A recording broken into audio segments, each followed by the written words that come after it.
नमस्कार, स्वागत है एक बार फिर से आप सभी लोगों का आपके अपने चैनल पीकेटी एजुकेट्स में। मैं हूं डॉक्टर पवन तिवारी और आज मैं आपके सामने आधुनिक भारतीय इतिहास से संदर्भित यूरोपीय कंपनियों का भारत आगमन का तीसरा भाग लेकर के प्रस्तुत हूं। इससे पहले कि हम अपने प्रैक्टिस सेट के प्रश्नों की तरफ आगे बढ़ें, मेरी आपसे गुजारिश है कि टेलीग्राम पर हमारा अपना पब्लिक चैनल पीकेटी एजुकेट्स के नाम से है। आप हमारे इस पब्लिक चैनल को फॉलो करें जिससे कि हमारे चैनल के प्रत्येक अपडेट के साथ बने रह सकें। तो आइए बढ़ते हैं आज के अपने पहले प्रश्न की तरफ। हमारा पहला प्रश्न है, अंग्रेज भारत कब आए? विकल्प है 1598 ईस्वी, बी है 1599 ईस्वी, सी है 1602 ईस्वी और डी है 1603 ईस्वी। इसमें आपका सही जवाब है विकल्प बी, 1599 ईस्वी में जॉन मिल्डन हॉल पहला ऐसा अंग्रेज व्यक्ति था जो स्थल मार्ग से भारत में आया था और वास्तव में यहीं से अंग्रेजों के भारत आगमन की शुरुआत हुई।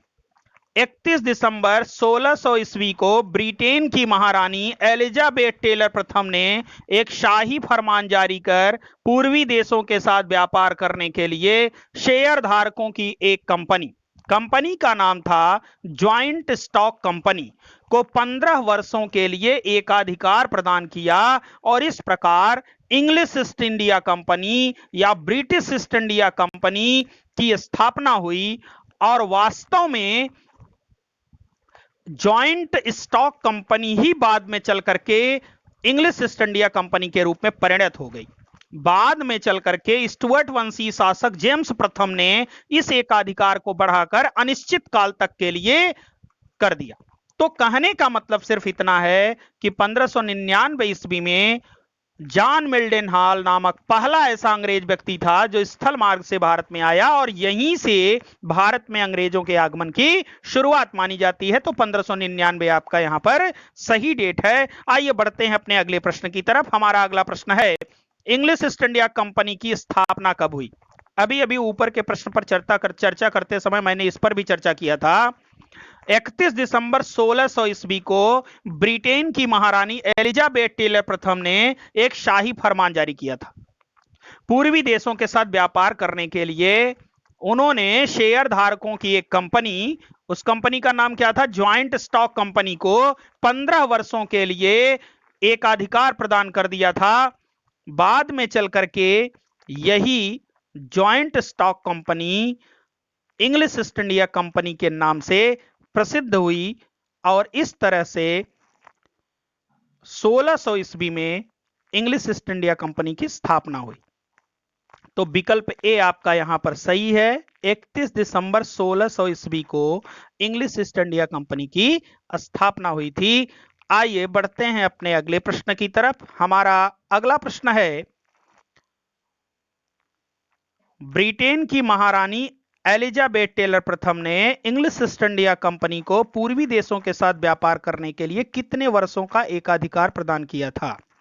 विकल्प ए है 10 वर्षों का, बी है 15 वर्षों का, सी है 20 वर्षों का और डी है अनिश्चित काल का। अभी अभी ऊपर के प्रश्न पर चर्चा करते समय मैंने आपको बताया था कि महारानी एलिजाबेथ टेलर प्रथम ने इंग्लिश ईस्ट इंडिया कंपनी को 15 वर्षों का एकाधिकार प्रदान किया था पूर्वी देशों के साथ व्यापार करने के लिए। बाद में चल करके जेम्स प्रथम ने इस एकाधिकार को अनिश्चित काल तक के लिए बढ़ा दिया था। तो विकल्प बी आपका यहां पर सही है। आइए बढ़ते हैं अपने अगले प्रश्न की तरफ। हमारा अगला प्रश्न है, 1608 ईस्वी में विलियम हॉकिंस किस जहाज का कप्तान बनकर आया था? विकल्प ए है पर्ल, बी है हेक्टर, सी है टाइटेनिक और डी है ब्लैक पर्ल। इसमें आपका सही जवाब है विकल्प बी, हेक्टर नामक जहाज का कप्तान बनकर के आया था। 1608 ईस्वी में विलियम हॉकिंस हेक्टर नामक जहाज का कप्तान बनकर के आया था और वह किस बंदरगाह पर उतरा था? सूरत बंदरगाह पर उतरा था। यह भी ध्यान रखिएगा, बहुत इंपॉर्टेंट प्रश्न है। कभी कभी ऐसे भी प्रश्न पूछे जाते हैं कि विलियम हॉकिंस किस बंदरगाह पर उतरा था, तो जवाब होगा क्या, सूरत बंदरगाह पर उतरा था और हेक्टर नामक जहाज का कप्तान बनकर आया था। ये ध्यान रखिएगा। आइए बढ़ते हैं अपने अगले प्रश्न की तरफ। हमारा 5वां प्रश्न है,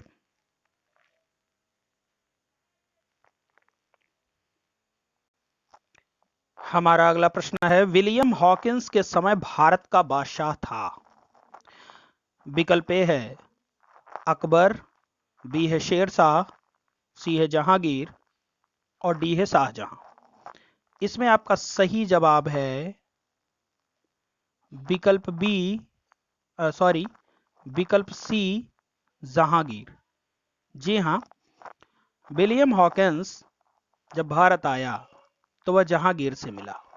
जहांगीर से उसने तुर्की भाषा में बात किया और जहांगीर उससे काफी प्रभावित हुआ और उसे 400 का मनसब तथा खान की उपाधि सहित आगरा शहर में बसने की अनुमति प्रदान कर दी। 1613 ईस्वी में सूरत में अंग्रेजों ने अपनी फैक्ट्री की स्थापना की, जो कि पश्चिमी भारत में उसकी पहली और पूरे भारत में उसकी दूसरी फैक्ट्री थी। इसके पहले 1611 ईस्वी में मसूलीपट्टनम, जो आंध्र प्रदेश में है, में अंग्रेजों ने अपनी पहली फैक्ट्री की स्थापना की थी। तो पहली फैक्ट्री अंग्रेजों की 1611 ईस्वी में मसूलीपट्टनम में स्थापित हुई और पश्चिमी भारत में उसकी पहली फैक्ट्री 1613 ईस्वी में सूरत में स्थापित हुई। तो यह ध्यान रखिएगा, प्रश्न बहुत महत्वपूर्ण है और ऐसे प्रश्न परीक्षाओं में पूछे जाते हैं। तो विकल्प सी आपका यहां पर सही है। विलियम हॉकिंस के समय भारत का बादशाह कौन था? जहांगीर था। आइए बढ़ते हैं अपने अगले प्रश्न की तरफ। अंग्रेजों ने अपनी पहली कोठी कहां स्थापित की थी? विकल्प ए है सूरत, बी है मसूलीपट्टनम, सी है बालासोर और डी है हरिहरपुरा। अभी अभी ऊपर के प्रश्न को हल करवाते समय मैंने आपको बताया था कि अंग्रेजों ने 1611 ईस्वी में मसूलीपट्टनम आंध्र प्रदेश में अपनी पहली फैक्ट्री की स्थापना की थी। तो यहां पर सही जवाब आपका क्या होगा? विकल्प बी सही होगा, मसूलीपट्टनम आंध्र प्रदेश। आइए बढ़ते हैं अपने अगले प्रश्न की तरफ। हमारा अगला प्रश्न है, सर टॉमस रॉ भारत कब आया? विकल्प ए है 1515 ईस्वी, बी है 1518 ईस्वी, सी है 1520 ईस्वी और डी है 1522 ईस्वी। इसमें आपका सही जवाब है विकल्प ए 1515 ईस्वी में टॉमस रॉ जेम्स प्रथम का दूत बनकर सूरत नामक बंदरगाह पर उतरा और अजमेर में जाकर जहांगीर से मुलाकात की। वह 3 वर्षों तक मुगल दरबार में इंग्लैंड के दूत के रूप में निवास किया और इस दौरान उसने कंपनी के लिए ढेर सारी व्यापारिक रियायतें भी प्राप्त की। 1633 ईस्वी में पूर्वी तट पर अंग्रेजों ने अपना पहला कारखाना बालासोर और हरिहरपुरा, ये दोनों उड़ीसा में हैं, में स्थापित किया। 1639 ईस्वी में फ्रांसिस डे नामक अंग्रेज को चंदगिरी के राजा से मद्रास पट्टे पर प्राप्त हो गया था।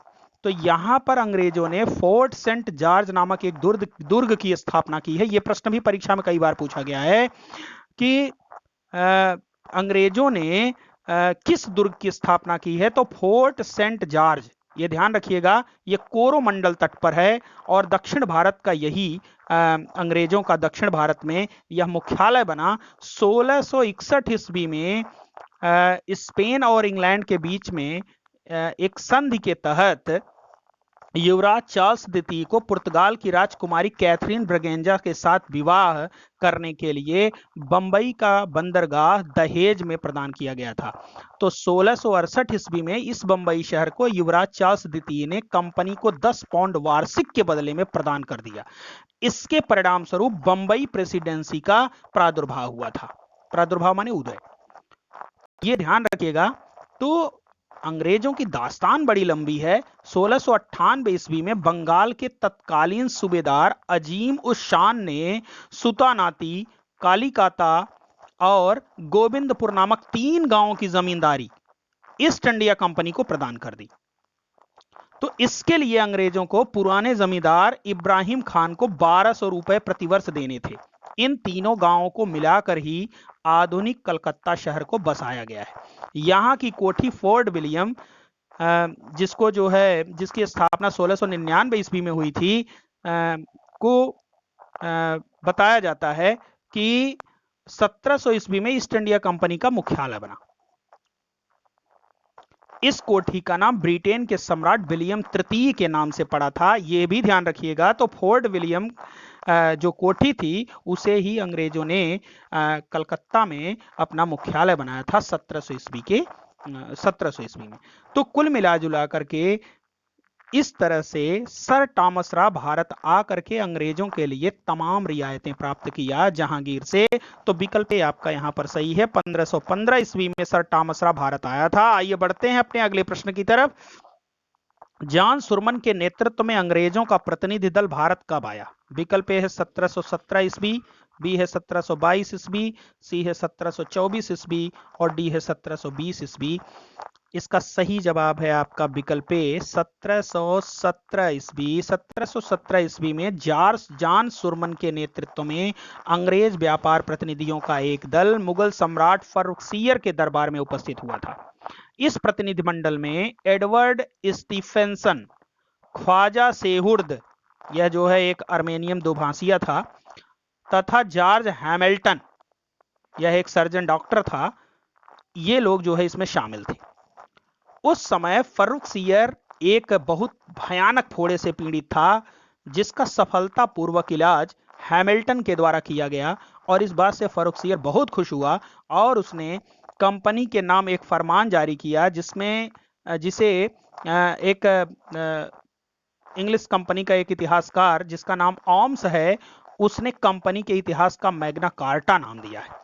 इस फरमान के अंतर्गत कंपनी को बंगाल, बिहार व उड़ीसा में 3000 रुपए वार्षिक के बदले कर मुक्त व्यापार के पुराने अधिकार को मान्यता प्रदान कर दी गई थी। और जो ये कर मुक्त व्यापार था, इसे उस समय दस्तक के नाम से पुकारा जाता था, जिसे हम अंग्रेजी में कहते हैं फ्री पास। तो बाद में चल करके यही जो दस्तक था, यही जो है बंगाल के नवाब और कंपनी के बीच में संघर्ष का प्रमुख कारण बना। तो कुल मिलाजुला करके जॉन सुरमन के नेतृत्व में अंग्रेजों का प्रतिनिधि दल भारत कब आया? 1717 ईस्वी में आया। विकल्प सही है। आइए बढ़ते हैं आगे। हमारा 9वां प्रश्न है, डेनिश ईस्ट इंडिया कंपनी की स्थापना कब हुई? विकल्प है 1614 ईस्वी, बी है 1616 ईस्वी, सी है 1618 ईस्वी और डी है 1620 ईस्वी। इसमें आपका सही जवाब है विकल्प बी 1616 ईस्वी में डेनिश ईस्ट इंडिया कंपनी की स्थापना हुई थी। आप जानते हैं अंग्रेजों के बाद भारत में डेनिश ईस्ट इंडिया कंपनी आई थी। हालांकि डेनिश ईस्ट इंडिया कंपनी को भारत में बहुत ज्यादा सफलता व्यापारिक क्षेत्र में नहीं मिली और उसने इस तरह से अपना संपूर्ण ध्यान अपने ईसाई धर्म के प्रचार प्रसार में तक जो है सीमित कर लिया।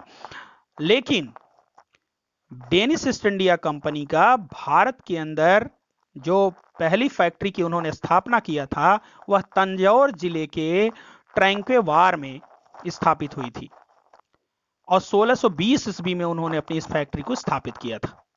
बाद में उन्होंने अपनी दूसरी फैक्ट्री सेरमपुर, जिसे हम श्री रामपुर भी कहते हैं, तो वहां उन्होंने अपनी दूसरी फैक्ट्री की स्थापना की। सेरमपुर भारत के अंदर उनकी गतिविधियों का प्रमुख केंद्र था। 1745 ईस्वी में डेनिश ईस्ट इंडिया कंपनी ने अपनी सारी कंपनियां ब्रिटिश ईस्ट इंडिया कंपनी को बेच दी और वे वापस डेनिश चले गए। तो डेनिश समझ रहे हैं, डेनमार्क के निवासियों को डेनिश कहा जाता है। तो वो वापस अपने जो है अपने घर लौट गए। तो कुल मिलाजुला करके 1745 ईस्वी में डेनिश ईस्ट इंडिया कंपनी का अस्तित्व भारत से समाप्त हो गया। तो आइए बढ़ते हैं अपने अगले प्रश्न की तरफ। हमारा 10वां प्रश्न है, डेनिश ईस्ट इंडिया कंपनी ने भारत में अपनी पहली फैक्ट्री कहां स्थापित की? अभी अभी ऊपर के प्रश्न को सॉल्व करवाते समय मैंने आपको बताया था। विकल्प है सेरमपुर, बी है ट्रैंक्वेवार और सी है सूरत, डी है मसूलीपट्टनम। इसमें आपका सही जवाब है विकल्प बी, ट्रैंक्वेवार में उन्होंने अपनी पहली फैक्ट्री 1620 ईस्वी में स्थापित की थी। तो इस तरह से डेनिश ईस्ट इंडिया कंपनी के बारे में भी हमने संक्षेप में सारी चीजें जान ली है, और मुझे पूरी उम्मीद है कि अभी तक आपको सारी चीजें बेहतर समझ में आई होंगी। तो इसी के साथ हमारे आज का जो ये प्रश्नों का संग्रह रहा, ये समाप्त होता है, और इसी के साथ अब मैं लूंगा आपसे विदा। That's all, thanks to all of you.